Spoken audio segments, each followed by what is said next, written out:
Now, segment 5 of A Christmas Carol. The Spirit did not tarry here, but bade Scrooge hold his robe, and passing on above the moor, sped, whither? Not to see, to see.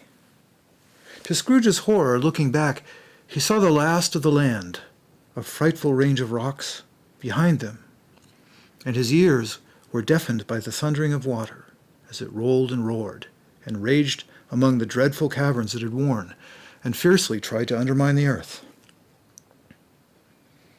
Built upon a dismal reef of sunken rocks, some league or so out to shore, on which waters were chafed and dashed, the wild year through, there stood a solitary lighthouse. Great heaps of seaweed clung to its base, and storm birds, born of the wind, one might suppose, as seaweed of the water, rose and fell about it, like the waves they skimmed. But even here, 2 men who watched the light had made a fire, that through the loophole in the thick stone wall shed out a ray of brightness on the awful sea. Joining their horny hands over the rough table at which they sat, they wished each other Merry Christmas in their tin can of grog, and one of them, the elder too, with his face all damaged and scarred with hard weather, as the figurehead of an old ship might be, struck up a sturdy song that was like a gale in itself. Again the ghost sped on, above the black and heaving sea, on, until being far away, as he told Scrooge, from any shore, they lighted on a ship.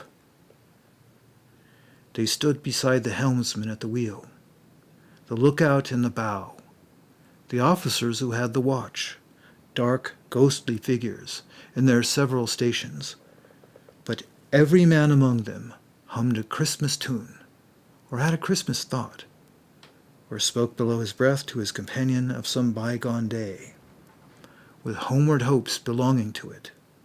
And every man on board, waking or sleeping, good or bad, had a kinder word for another on that day than on any day of the year, and had shared to some extent in its festivities, and had remembered those he cared for at a distance, and had known that they delighted to remember him. It was a great surprise to Scrooge, while listening to the moaning of the wind and thinking what a solemn thing it was to move on through the lonely darkness over an unknown abyss whose depths were secrets as profound as death. It was a great surprise to Scrooge, while thus engaged, to hear a hearty laugh. It was a much greater surprise to Scrooge to recognize it as his own nephew's, and to find himself in a bright, dry, gleaming room, with the Spirit standing smiling by his side, and looking at that same nephew with approving affability. "Ha ha!" laughed Scrooge's nephew. "Ha ha ha! If you should happen, by any unlikely chance, to know a man more blessed in laugh than Scrooge's nephew, all I can say is, I should like to know him too. Introduce him to me, and I'll cultivate his acquaintance. It is a fair, even-handed, noble adjustment of things, that while there is infection and disease and sorrow, there is nothing in the world so irresistibly contagious as laughter and good humor." When Scrooge's nephew laughed in this way, holding his sides, rolling his head, and twisting his face into the most extravagant contortions, Scrooge's niece, by marriage, laughed as heartily as he, and their assembled friends, being not a bit behindhand, roared out lustily. "Ha ha! Ha ha! He said that Christmas was a humbug, as I live," cried Scrooge's nephew. "He believed it, too." "More shame for him, Fred," said Scrooge's niece indignantly. "Bless those women. They never do anything by halves. They're always in earnest." She was very pretty, exceedingly pretty, with a dimpled, surprised-looking, capital face, a ripe little mouth that seemed made to be kissed, as no doubt it was, all kinds of good little dots about her chin that melted into one another when she laughed, and the sunniest pair of eyes you ever saw in any creature's head. Although she was what you would have called provoking, but satisfactory too. Oh, perfectly satisfactory. "He's a comical old fellow," said Scrooge's nephew. "That's the truth. And not so pleasant as he might be. However, his offences carry their own punishment. I have nothing to say against him." "I'm sure he's very rich, Fred," hinted Scrooge's niece. "At least you always tell me so." "What of that, my dear?" said Scrooge's nephew. "His wealth is of no use to him. He don't do any good with it. He don't make himself comfortable with it. He hasn't the satisfaction of thinking, that he's ever going to benefit us with it." "I have no patience with him," observed Scrooge's niece's sisters, and all the other ladies expressed the same opinion. "Oh, I have," said Scrooge's nephew. "I am sorry for him. I couldn't be angry with him if I tried." "Who suffers by his ill whims? Himself always. Here he takes it into his head to dislike us, and he won't come and dine with us. What's the consequence? You don't lose much of a dinner." "Indeed, I think he loses a very good dinner," interrupted Scrooge's niece. Everybody else said the same, and they must be allowed to have been competent judges, because they had just had dinner, and with the dessert upon the table were clustered round the fire by lamplight. "Well, I'm very glad to hear it," said Scrooge's nephew, "because I haven't great faith in these young housekeepers. What do you say, Topper?"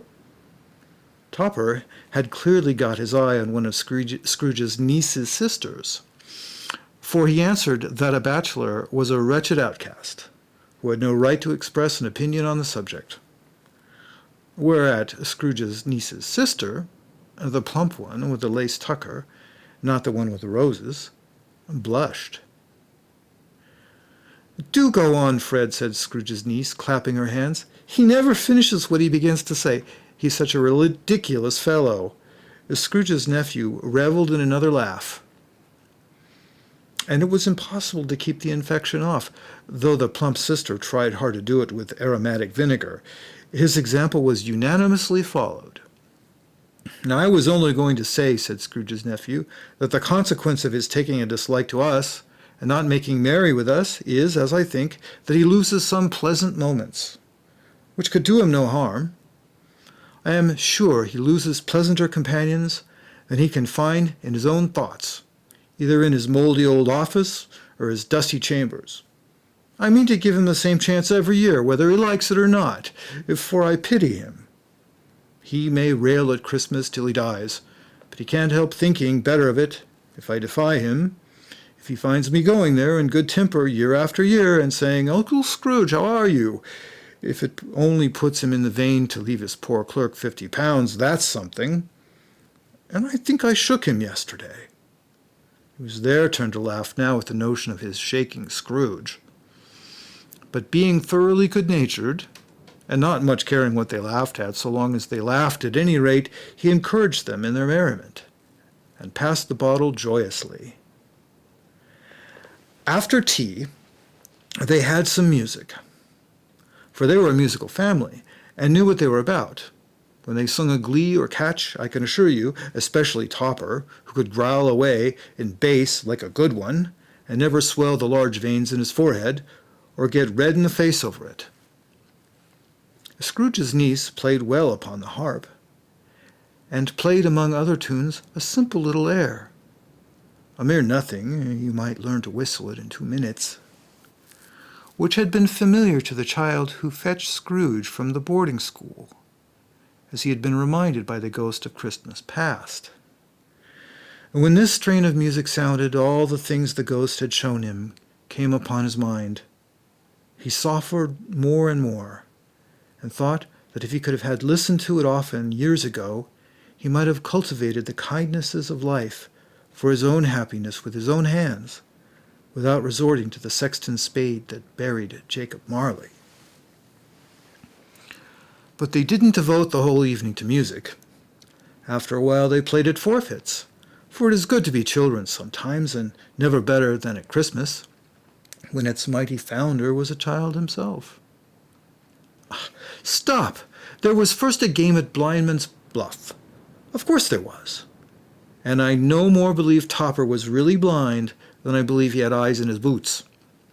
My opinion is that it was a done thing between him and Scrooge's nephew, and that the ghost of Christmas present knew it. The way he went after that plump sister in the lace tucker was an outrage on the credulity of human nature. Knocking down fire irons, tumbling over the chairs, bumping against the piano, smothering himself among the curtains. Wherever she went, there went he. He always knew where the plump sister was. He wouldn't catch anybody else. If you had fallen up against him, as some of them did, on purpose, he would have made a feint of endeavoring to seize you, which would have been an affront to your understanding, and would instantly have sidled off in the direction of the plump sister. She often cried out that it wasn't fair, and it really was not. But when at last he caught her, when in spite of all her silken rustlings and her rapid flutterings past him, he got her into a corner whence there was no escape, then his conduct was the most execrable. For his pretending not to know her, his pretending that it was necessary to touch her headdress, to further assure himself of her identity by pressing a certain ring upon her finger, and a certain chain around her neck, was vile, monstrous. No doubt she told him her opinion of it, when, another blind man being in office, they were so very confidential together behind the curtains. Scrooge's niece was not one of the blind man's buff party, but was made comfortable with a large chair and a footstool, in a snug corner, where the ghost and Scrooge were close behind her. But she joined in the forfeits, and loved her love to admiration with all the letters of the alphabet. Likewise at the game of how, when, and where, she was very great, and to the secret joy of Scrooge's nephew, beat her sisters hollow, though they were sharp girls too, as Topper could have told you. There might have been 20 people there, young and old, but they all played, and so did Scrooge, for wholly forgetting in the interest he had in what was going on, that his voice made no sound in their ears, he sometimes came out with his guess quite loud, and very often guessed right, too, for the sharpest needle, best Whitechapel warranted not to cut in the eye, was not sharper than Scrooge, blunt as he took it in his head to be. The ghost was greatly pleased to find him in this mood, and looked upon him with such favor that he begged like a boy to be allowed to stay until the guests departed, but this the spirit said could not be done. "Here's a new game," said Scrooge. 1/2 hour, spirit. Only one." It was a game called Yes and No, where Scrooge's nephew had to think of something, and the rest must find out what, he only answering to their questions yes or no, as the case was.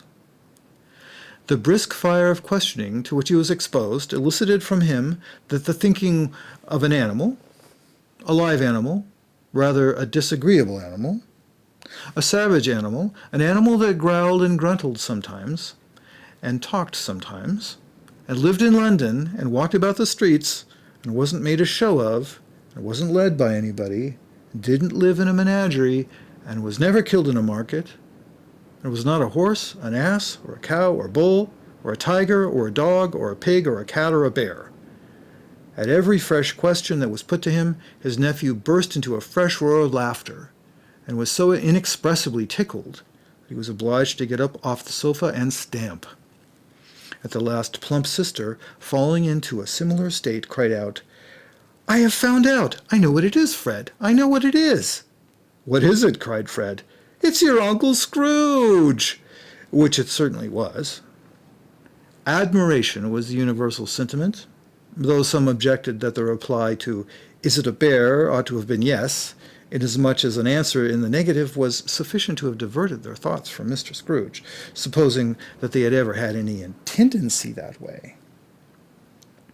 "He has given us plenty of merriment, I am sure," said Fred, "and it would be ungrateful not to drink his health. Here is a glass of mulled wine ready to our hand at at the moment, and I say, 'Uncle Scrooge!' 'Well, Uncle Scrooge!' they cried. 'A Merry Christmas and a Happy New Year to the old man wherever he is,' said Scrooge's nephew. 'He wouldn't take it from me, but may he have it nevertheless. Uncle Scrooge!' Uncle Scrooge had imperceptibly become so gay and light of heart that he would have pledged the unconscious company in return, and thanked them in an inaudible speech if the ghost had given him time. But the whole scene passed off in the breath of the last words spoken by his nephew, and he and the spirit were again upon their travels. Much they saw, and far they went, and many homes they visited, but always with a happy end. The spirit stood beside sick beds, and they were cheerful. On foreign lands, and they were close at home. By struggling men, and they were patient in their greater hope. By poverty, and it was rich. An almshouse, hospital and jail, in misery's every refuge, where a vain man in his little brief authority had not made fast the door and barred the spirit out, he left his blessing and taught Scrooge his precepts. It was a long night, if it were only a night, but Scrooge had his doubts of this, because the Christmas holidays appeared to be condensed into the space of time they passed together. It was strange, too, that while Scrooge remained unaltered in his outward form, the ghost grew older, clearly older. Scrooge had observed this change, but never spoke of it, until they left a children's 12th night party. When looking at the spirit as they stood together in an open place, he noticed that its hair was gray. "Are spirits' lives so short?" asked Scrooge. "My life upon this globe is very brief," replied the ghost. "It ends tonight." "Tonight!" cried Scrooge. "Tonight at midnight. Hark, the time is drawing near." The chimes were ringing the 11:15 at that moment. "Forgive me if I am not justified in what I ask," said Scrooge, looking intently at the spirit's robe. But I see something strange, and not belonging to yourself, protruding from your skirts. Is it a foot or a claw?" "It might be a claw for the flesh that there is upon it," was the spirit's sorrowful reply. "Look here." From the foldings of its robe, it brought 2 children, wretched, abject, frightful, hideous, miserable. They knelt down at its feet and clung upon the outside of its garment. "Oh, man, look here, look down here," exclaimed the ghost. They were boy and girl, yellow, meager, ragged, scowling, wolfish, but prostrate too in their humility. Where graceful youth should have filled their features out and touched them with its freshest tints, a stale and shriveled hand, like that of age, had pinched and twisted them, and pulled them into shreds. Where angels might have sat enthroned, devils lurked and glared out menacingly. No change, no degradation, no perversion of humanity, in any grade, through all the mysteries of wonderful creation, has monsters half so horrible and dread. Scrooge started back, appalled, having them shown to him in this way.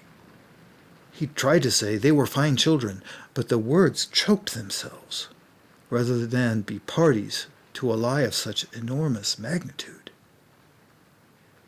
"Spirit, are they yours?" Scrooge could say no more. "They are man's," said the spirit, looking down upon them, "and they cling to me, appealing from their fathers. This boy is ignorance. This girl is want. Beware them both, and all of their degree, but most of all beware this boy, For on his brow I see that written which is doom, unless the writing can be erased. Deny it, cried the spirit, stretching out its hand towards the city. Slander those who tell it ye, admit it for your factious purposes, and make it worse, and bide the end. Have they no refuge or resource? Cried Scrooge. Are there no prisons? Said the spirit, turning on him for the last time with his own words. Are there no workhouses? The bell struck 12. Scrooge looked about him for the ghost and saw it not. As the last stroke ceased to vibrate, he remembered the prediction of old Jacob Marley, and lifting up his eyes beheld a solemn phantom, draped and hooded, coming like a mist along the ground towards him. Stave 4, the last of the spirits. The phantom slowly, gravely, silently approached. When it came near him, Scrooge bent down upon his knee, for in the very air through which the spirit moved it seemed to scatter gloom and mystery. It was shrouded in a deep black garment, which concealed its head, its face, its form, and left nothing of it visible save one outstretched hand. But for this, it would have been difficult to detach its figure from the night and separate it from the darkness by which it was surrounded. He felt that it was tall and stately when it came beside him, and that its mysterious presence filled him with a solemn dread. He knew no more, for the spirit neither spoke nor moved. Am I in the presence of the ghost of Christmas yet to come? Said Scrooge. The spirit answered not, but pointed onward with its hand. You are about to show me shadows of the things that have not happened, but will happen in the time before us, Scrooge pursued. Is that so, spirit? The upper portion of the garment was contracted for an instant in its folds, as if the spirit had inclined its head. That was the only answer he received. Although well used to ghostly company by this time, the Scrooge feared the silent shape so much that his legs trembled beneath him, and he found that he could hardly stand when he prepared to follow it. The spirit paused a moment, as observing his condition and giving him time to recover. But Scrooge was all the worse for this. It thrilled him with a vague, uncertain horror to know that behind the dusky shroud there were ghostly eyes intently fixed upon him, while he, though he outstretched his own to the utmost, could see nothing but a spectral hand and one great heap of black. Ghost of the future, he exclaimed, I fear you more than any spectre I have seen. But as I know your purpose is to do me good, and as I hope to live to be another man from what I was, I am prepared to bear you company and do it with a thankful heart. Will you not speak to me? It gave him no reply. The hand was pointed straight before them. Lead on, said Scrooge, lead on. The night is waning fast, and it is precious time to me. I know. Lead on, spirit. The phantom moved away as it had come towards him. Scrooge followed in the shadows of its dress, which bore him up, he thought, and carried him along. They scarcely seemed to enter the city, for the city rather seemed to spring up about them. It encompassed them of its own act. But there they were, in the heart of it, on change, amongst the merchants, who hurried up and down and chinked the money in their pockets, and conversed in groups, and looked at their watches, and trifled thoughtfully with their great gold seals, and so forth as Scrooge had seen them often. The spirit stopped beside one little knot of businessmen. Observing that the hand was pointed to them, Scrooge advanced to listen to their talk. "No," said a great fat man with a monstrous chin. "I don't know much about it either way. I only know he's dead." "When did he die?" inquired another. Last night, I believe."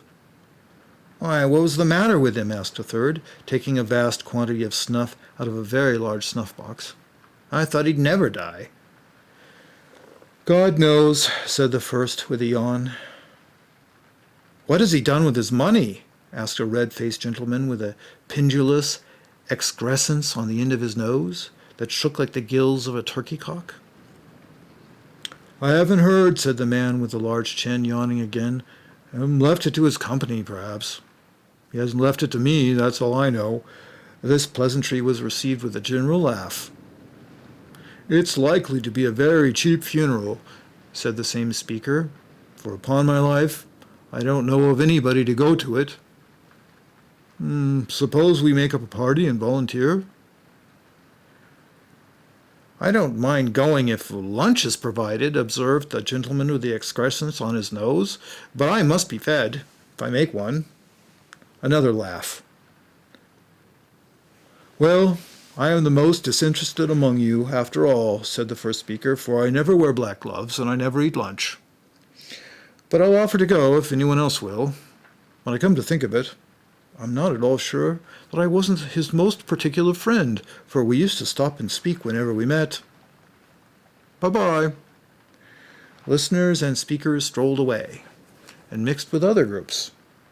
Scrooge knew the man and looked toward the spirit for an explanation. The phantom glided into the street. Its finger pointed to two persons meeting. Scrooge listened again, thinking that the explanation might lie here. He knew these men also perfectly. They were men of business, very wealthy and of great importance. He had made a point of always standing well in their esteem, in a business point of view, that is, strictly in a business point of view. "How are you?" said one. "How are you?" returned the other. "Well," said the first, "Old Scratch has got his own at last, eh?" "So I am told," returned the second. "Cold, isn't it?" "Seasonably, for this time of year." "You're not a skater, I suppose?" No. Something else to think of. Good morning." Not another word. That was their meeting, their conversation, and their parting. Scrooge was at first inclined to be surprised that the spirit should attach importance to conversations apparently so trivial. But feeling assured that they must have some hidden purpose, he set himself to consider what it was likely to be. They could scarcely be supposed to have any bearing on the death of Jacob, his old partner, for that was past, and this ghost's province was the future. Nor could he think of any one immediately connected with himself to whom he could apply them. But nothing doubting that to whomsoever they applied they had some latent moral for his own improvement, he resolved to treasure up every word he heard, and everything he saw, and especially to observe the shadow of himself when it appeared. For he had an expectation that the conduct of his future self would give him the clue he missed, and would render the solution of these riddles easy. He looked about in that place for his own image. But another man stood in his accustomed corner, and though the clock pointed to his usual time of day for being there, he saw no likeness of himself among the multitudes that poured in through the porch. It gave him little surprise, however, for he had been revolving in his mind a change of life, and thought and hoped he saw his newborn resolutions carried out in this. Quiet and dark, beside him stood the phantom, with its outstretched hand. When he roused himself from his thoughtful quest, he fancied, from the turn of the hand and its situation in reference to himself, that the unseen eyes were looking at him keenly. It made him shudder and feel very cold. This has been segment 5 of A Christmas Carol.